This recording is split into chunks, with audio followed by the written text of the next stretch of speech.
Hi, my lovely kids. Welcome to Wednesdays with me. It's a rainy day today here and quite cool, but I love rainy days.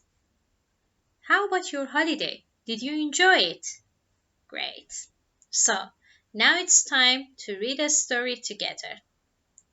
Today I'm going to read you a story of adventure of a little naughty bunny named Tale of Peter Rabbit, written by Beatrix Potter, and you can find the online version of book on my application or any other reading applications. I'm so excited to read it for you, so let's don't waste the time and get started.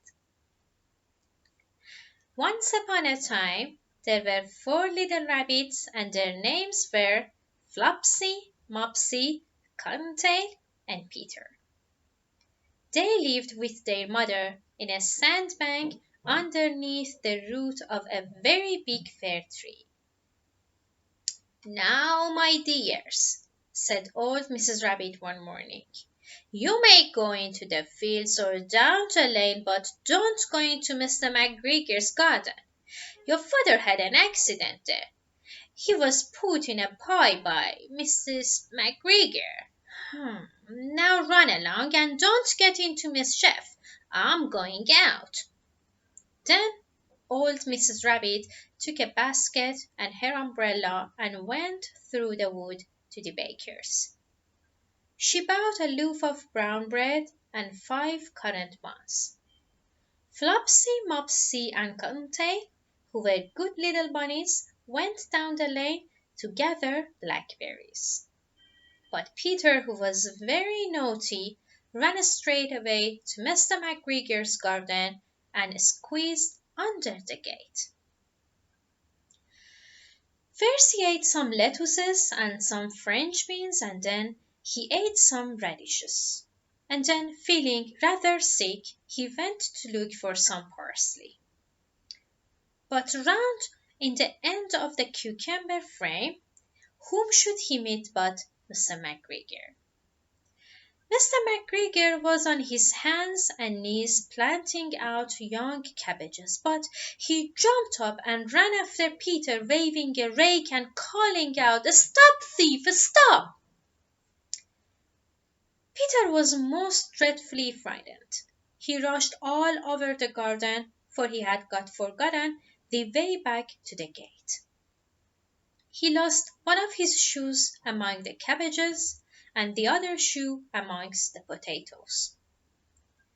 After losing them, he ran on 4 legs and went faster, so that I think he might have got away altogether if he had not unfortunately run into a gooseberry net and got caught by the large button on his jacket.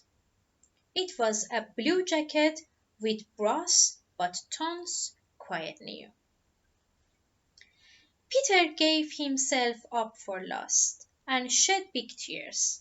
But his sobs were overheard by some friendly sparrows, who flew to him in great excitement and implored him to exert himself.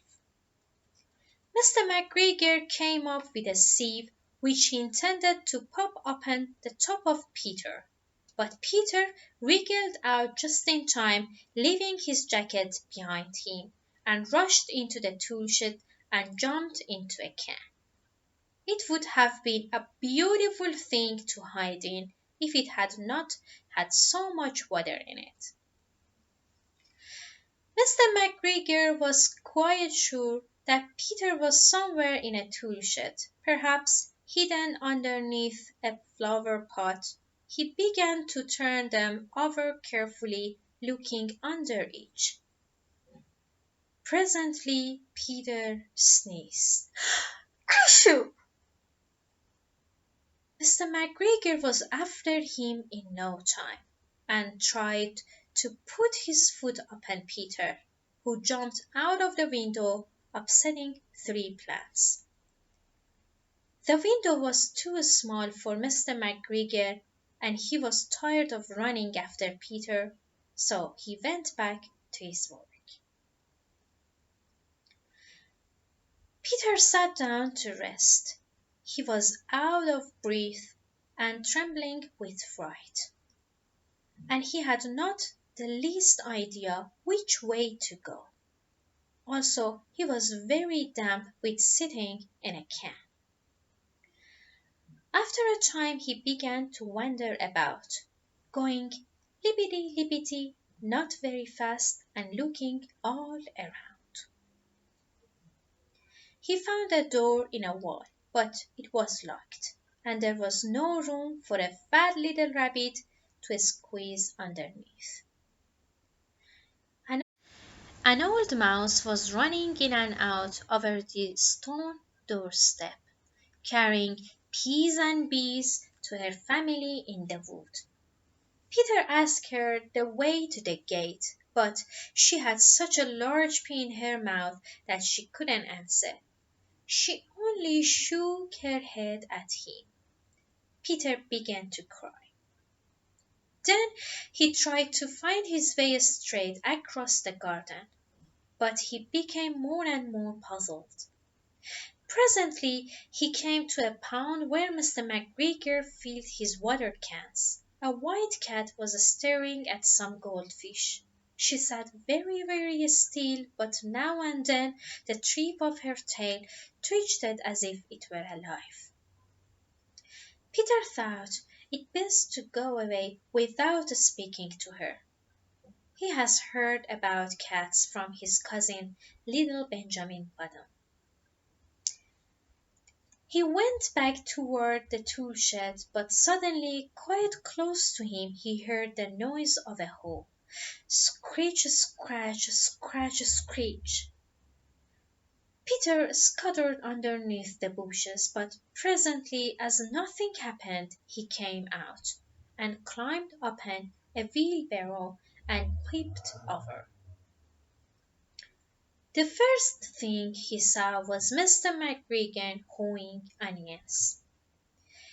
His back was turned toward Peter, and beyond him was the gate. Peter got down very quickly off the wheelbarrow and started running as fast as he could go along the straight walk behind some black carrot bushes. Mr. McGregor caught sight of him at the corner, but Peter did not care. He slipped underneath the gate and was safe at least in the wood outside the garden. Mr. McGregor hung up a little jacket and the shoes for a scarecrow to frighten the blackbirds. Peter never stopped running or looked behind him till he got home to the big fir tree. He was so tired that he flopped down upon the nice soft sand on the floor of the rabbit hole and shut his eyes. His mother was busy cooking. She wondered what he had done with his jacket. It was the second little jacket and pair of shoes that Peter had lost in fortnight. I'm sorry to say that Peter was not very well during the evening. His mother put him to bed and made some camomile tea, and she gave a dose of it to Peter. 1 tablespoonful to be taken at bedtime. But Flopsy, Mopsy, and Cottontail had bread and milk and blackberries for supper. Well, my lovely kids, hope you enjoyed today's story. I say goodbye to you and wish you a great day. I'm impatient to meet you next Wednesday and read you the other story on Wednesdays with me.